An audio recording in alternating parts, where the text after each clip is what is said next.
छत्रपती शिवाजी महाराज हे फक्त स्वराज्यकर्ते नव्हते, ते स्वतः मूर्तिमंत स्ट्रॅटेजिक मॅनेजमेंट सिस्टीम होते.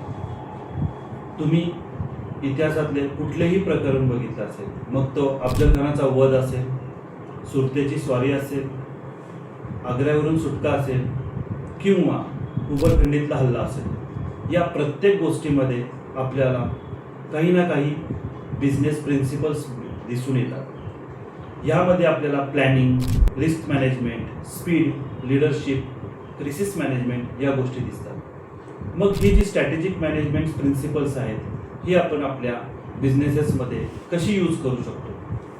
तर त्यासाठी आज आपण शिवाजी महाराजांच्या जयंतीनिमित्त हीच बेसिक प्रिन्सिपल्स किंवा हीच बिझनेस प्रिन्सिपल्स आपण आपल्या बिझनेसमध्ये कशी यूज करू शकतो हे बघणार आहोत.